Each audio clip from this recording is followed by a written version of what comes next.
Starting your day off with a take on Vegas you won't get anywhere else. Hi, I'm Holly Madison, and I listen to Brian Shapiro. Hi, this is William Shatner, and I listen to Brian Shapiro. Hey, this is Larry the Cable Guy, and I listen to Brian Shapiro. Why? Because I'm a good American. So is he. And if you don't listen to him, you need to pack up and leave this country. This is the Vegas Take with Sharp and Shapiro. Come on, guys! What's up, everybody? It's your buddy Brian Shapiro back at you. Sharp and Shapiro, the Vegas Take. Glad you could join us. Oh, yeah, we're going to have some fun today. We always do, right? We always have fun. Today's no different. Happy Thursday to everyone. Coming up, let me just give you a quick rundown of what we're going to do. This is going to be a lot of fun today because if you're a basketball fan, certainly you know who this guy is. He was an All-American in college. He had a nice NBA career, and now he calls Las Vegas his home. He's been here for like 6 or 7 years. Marcus Fizer, the standout over there at Iowa State, will be joining us in studio in hour number 2, so that's going to be fun. Also, this hour, Mike Babcock from TMZ Sports. We've got a little Floyd Mayweather news to share with you. That'll be coming up at the bottom of the hour. But we have some good news and some bad news for Donald Trump. Get to that in just a few minutes. Big news day today.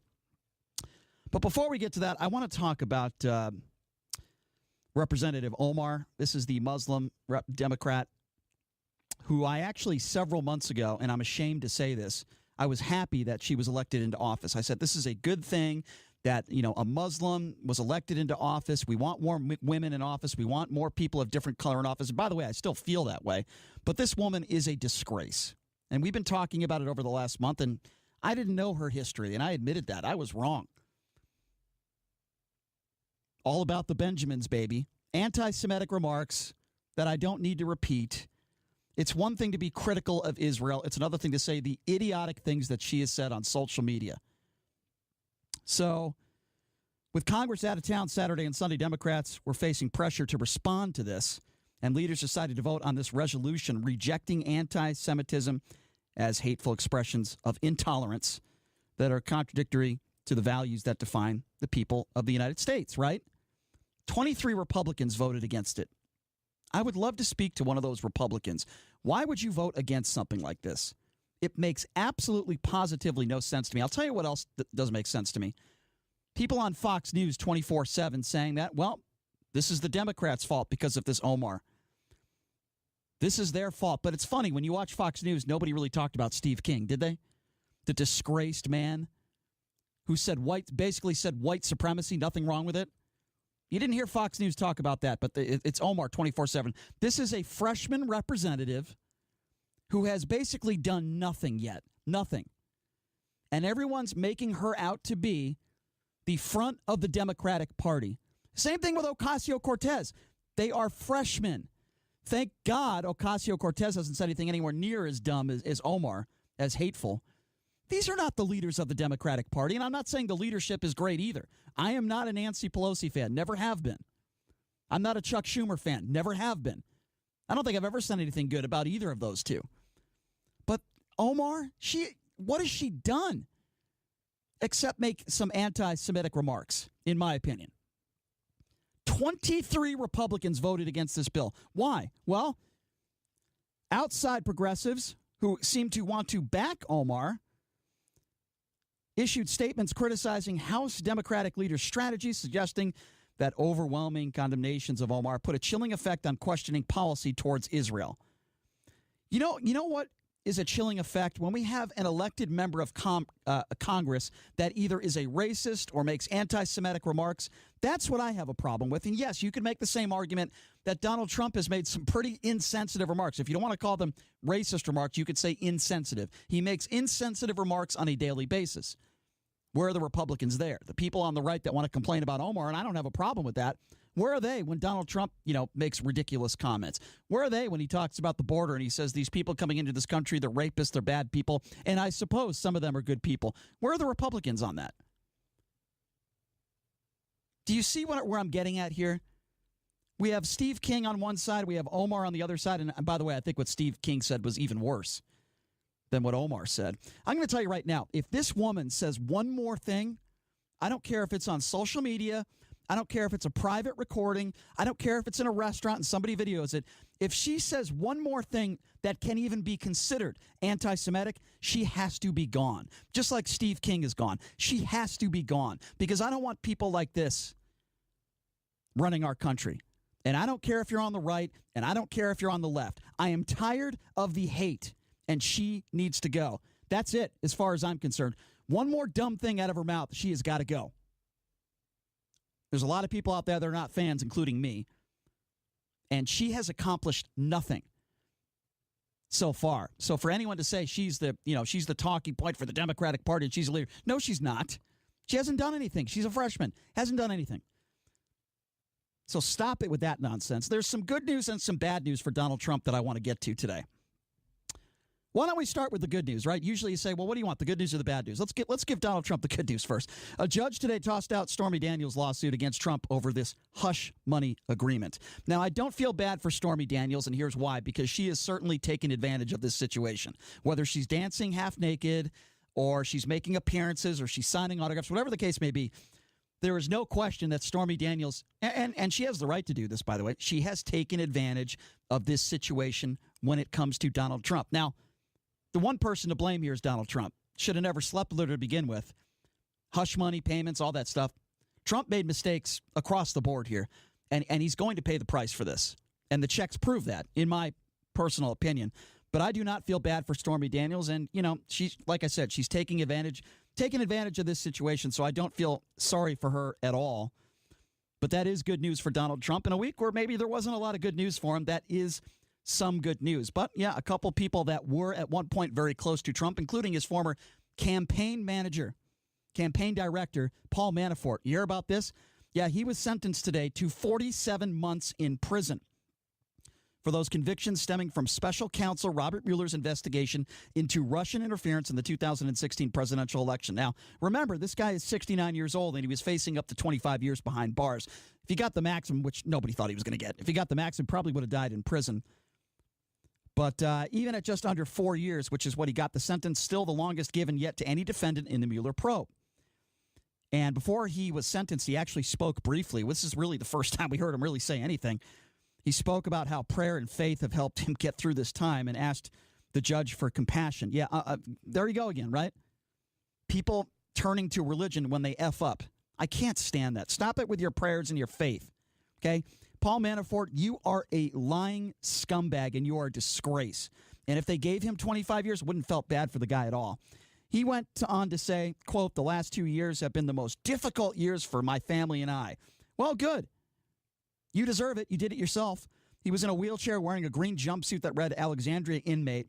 He also went on to say he's been humiliated and shamed, and that would be a gross understatement. Well, you deserve it. You humiliated and you shamed the country. And you humiliated and you shamed the White House and everyone working for Donald Trump that maybe hasn't pleaded guilty to something. So I don't feel bad for this guy at all. Prosecutors actually argue that Manafort deserved between 19 and 25 years. He got lucky. He only got 4. And I'm going to tell you right now, and I'll pose this question out to all of you right now.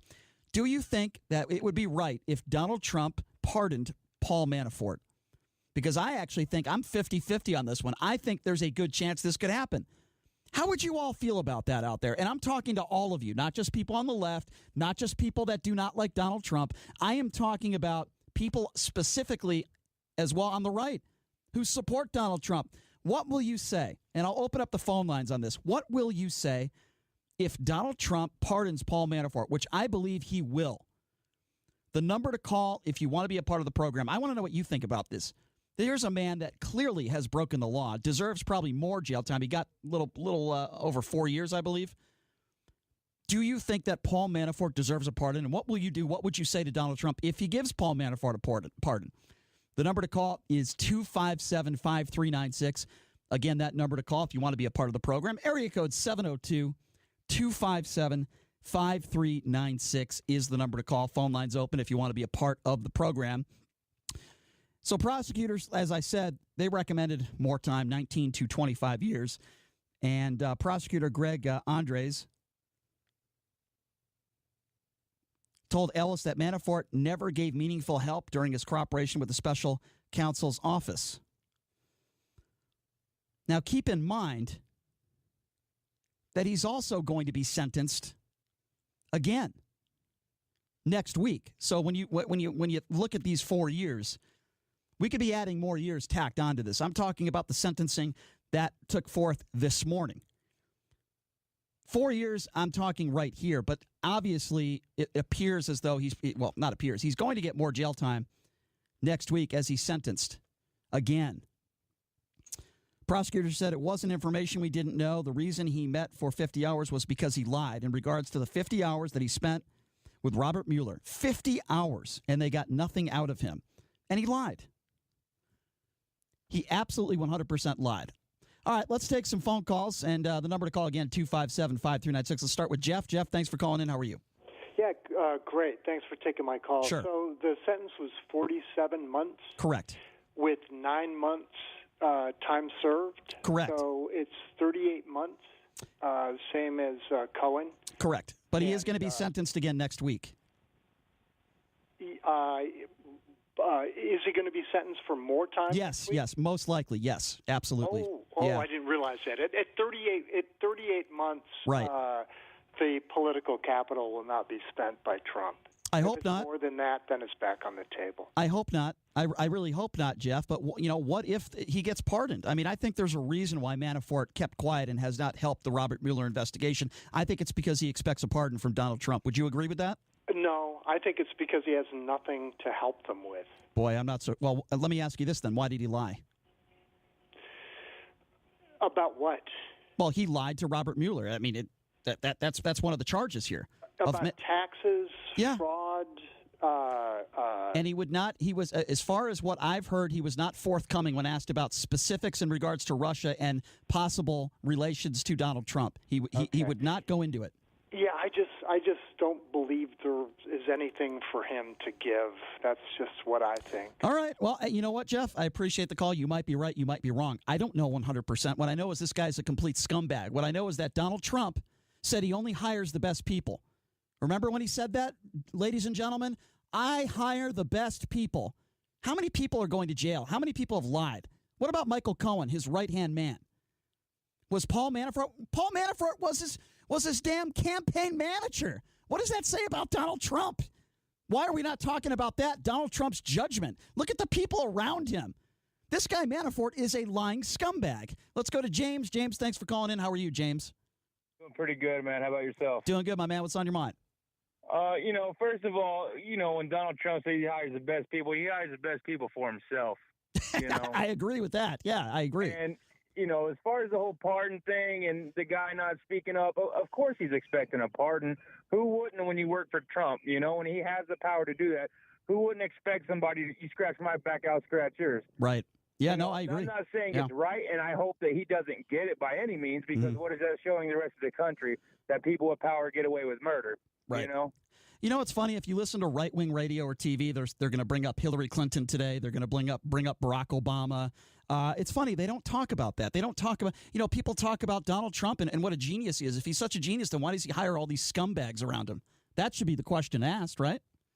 Yeah, absolutely. Yeah. I mean, he's going around gloating. Like you said, he's hiring the best people. The best people for what? Yeah.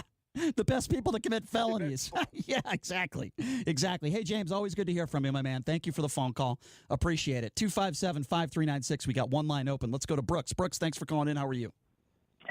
Is it not a little bit hypocritical to be talking and calling Manafort a scumbag when we have gotten years now, 2 years, of a Mueller-led investigation that has turned up absolutely nothing? Can I respond to that, Brooks? And please stay on the line. There's something. Hold on, Brooks. Stay on the line. Let me stop you there. First of all, there's something in the dictionary, in the English dictionary, called an ongoing investigation. Kind of like if you were in a car accident or there was a murder, God forbid. In the middle of that investigation, what would you say? Would you say, gosh, there's nothing there? It's called ongoing, Brooks. The investigation is not over with. How the hell can you make that comment hypocritical when it's not over with yet? Well, because nothing has been found. Because it's an ongoing investigation. Do you know what that word means? Like you, and it's people like me. Okay, now you want to make it personal. Yeah, it's people like me. Well, it is personal because because you're the knucklehead saying it. Okay, and then explain to me something, Brooks. Okay, that's fine. That's fine. I agree. You're right. No, you're right, Brooks. I'm a knucklehead. Okay, let me ask you a question. Are you going to stop talking? Okay, keep going. Keep going. Ruin the radio. Okay, thank you. Then why are you listening, you jackass? Get off the line. I was going to give you get off the line, you idiot. What does that say about you? You're saying that I ruined the radio, but you took the time to listen to my show, use your little fingers, and call in. So what does that say about you? I was going to give him a chance, even though he called me a knucklehead and some other names. I was going to give him a chance. Apparently, he's got, crap for brains, and he doesn't know what an ongoing investigation is. Look up the word ongoing, you moron. The investigation isn't over with yet. And until it's over with, you have no idea what Robert Mueller has. I didn't hear you complaining about Benghazi. 8 different investigations. You seem to be okay with that, didn't you? You are the knucklehead, sir, with all due respect, not me. 257-5396. Let's go to Donna. Donna, thanks for calling in. How are you? I'm good. How are you tonight? I'm doing okay, except when I get callers like that I don't mind disagreeing with people. But, Donna, do you disagree with that? Regardless of whether the Mueller investigation has taken 2 years, 3 years, it's ongoing. No, absolutely. And it would be kind of moronic to tip your hand. You know what is even more moronic? Or this is what we don't have. Exactly. Exactly. You know what's more moronic? When somebody calls into this show and says, I'm ruining the radio, but they still take the time to call in and listen. Go ahead, Donna. I'm sorry. Having said that, I only agree with you probably about 50% of the time. That's not a bad percentage. That's not a bad percentage. That's okay. But I don't think that President Trump should pardon him. I mean, it's even if you're innocent, if you're stupid enough to plead guilty to something, or if you are in fact found guilty, you gotta just suck it up and do your time. I agree. Donna? What the criminal justice system is about. I agree. And Donna, tell me if you agree with this or not. I don't think there should be anything, called a pardon. I'm talking presidents on the left or the right. I don't like it. I don't think the president should be allowed to do it. No, that is what our justice system is about. Right. And I get it that, sometimes it doesn't work. Yeah. But you know what? That's what we have. If you think it doesn't work, then change the system. Yeah. But it's what we have, and that's what we have to use, or else none of it works. Or at the very end, Donna, thank you for the call. I could not agree with you more. Good to hear from you. And I'll take it even a step further. You shouldn't be allowed to pardon somebody that was your damn campaign manager. How do we allow this to happen? How could we possibly allow this to happen? It is a joke. At the very least, the president should not be allowed to pardon somebody that was in his cabinet. It's absolutely insanity. 257-5396. Let's go to Jeff. Jeff, thanks for calling in. How are you? Hey, Brian. I was wondering if you might take a break from beating the Trump drum for a second, and I'd like to get your thoughts on the burgeoning anti-Semitism problem the Democrat Party has. Did you listen to the first 10 minutes of the show? I didn't. I asked your caller if you'd address it. I just started listening. So. Okay, no problem. I will briefly address it, and that is a valid point. I actually opened up the show, and that was the first story that I talked about. And first of all, Omar, she is, in my opinion, she should not be representing anybody. She certainly doesn't represent me. I think she is an ignorant, hateful person based on some of her tweets and some of the things she has said. I find it interesting in this anti-hate resolution that was approved in the House that 23 Republicans voted against it. I think that makes the Republicans look like clowns. I made it very clear, Jeff, if this woman, Omar, says one more thing or does one more thing that is even close to an anti-Semitic remark, she should never be allowed to serve ever again, and they should throw her ass out, just like they did with Steve King. Same thing. Do you think the Republicans that voted against it did so because they're in favor of anti-Semitism, or do you think it was sort of a realization that I don't think that resolution was garbage because it didn't even mention the reason why they had to call the resolution in the first place? Well, I hate to give you this answer, Jeff, because that's a very good question. I think it's a little bit of both. I think there are many politicians, in this case Republicans, were cowards. And number two, I agree with you. I don't think I read a little bit into this. And what the Democrats put together last second, because I guess my understanding, they're going to be out of town Saturday and Sunday. So I don't think what they put together was very solid. So I hate to give you that kind of answer, Jeff, and I appreciate the call. Thank you so much. But I think it's both sides here. Once again, Democrats and Republicans not doing the right thing, not coming together. And this woman, Omar, is a disgrace as far as I'm concerned. All right, let's go to Brian. Brian, thanks for calling in. How are you? I'm well. Where's your partner? JD, he's nowhere to be found, my friend. I'm here. I'm solo today, but I do have Marcus Pfizer joining me second hour, so that's going to be fun. Cool. Yeah. What's up, Brian? Well, I kind of agree with what Jeff just said. Is that I believe that those Republicans voted against it because when it was Stephen King, they not only censored him, they took him off every committee. Mm-hmm. Well, here's the by the way, I was for that, Brian, and you might be right. I'm not sure what Omar said is at the level. Basically, Stephen King said it's okay to be a white supremacist. I mean, that's basically what he said. He has a very long history. This woman, Omar, what she did things, and look, this is just my opinion. I think she did things that can be construed as being anti-Semitism, but it wasn't so cut and dry. Does that make sense? It makes sense. Let's go back to the first subject, Mr. Manafort. Sure. As you stated, he was only the campaign manager for 3 months of the campaign. Yeah, but he was still there. He was there 3 months, but all of these charges go back 10 to 14 years. Yeah, you're right. Long before he was an associate of Donald Trump. I totally understand, but there still has to be some accountability, Brian, which I'm sure you would agree. Donald Trump still hired this guy. He was still working for him. I know, but none of these charges have anything related to Russian collusion whatsoever. I didn't say there was. And as for the Manafort, for the Mueller investigation, they've closed down shop. They've moved out of their facilities. They're just waiting to give the final report to the new Attorney General. No, I understand, Jim. Why did I call you Jim? It's not an ongoing investigation. Well, the Mueller, according to him, they're finished. Well, if they're finished, they have not released it yet, and Barr does not have it yet. Right, and that's the key word there. He's not going to release it for quite a while either. Yeah, and he's going to go over it. And trust me, Brian, just like you, I'm sure we agree on this one. I want this out as soon as possible, but I also want it to be done right because you only get one chance to do it. It's got to be done right. But look, we agree on this. We don't want hate on either side. I know you don't either. I want people like Stephen King and people like Omar. I don't want them representing us because I think they're both buffoons. I really do. And Omar has done nothing in her career. She's a freshman. She's done nothing. And, I went on the show 3 months ago, and I celebrated the fact that she was elected, and now I feel embarrassed for doing that, Brian. Hey, I'm up against a break, my man. I got to let you go, but it's always good to hear from you. Thanks, Brian. Thanks. All right. We're going to take more of your calls. We got Vernon on the line. We got Jim. The number to call, there is one line open at 257-5396. If you want to be a part of the program, give us a buzz, 257-5396. I promise I will get to all those waiting on hold. When we come back, you are listening to The Vegas Take on the all-new 101.5 FM, 720 AM KDWN.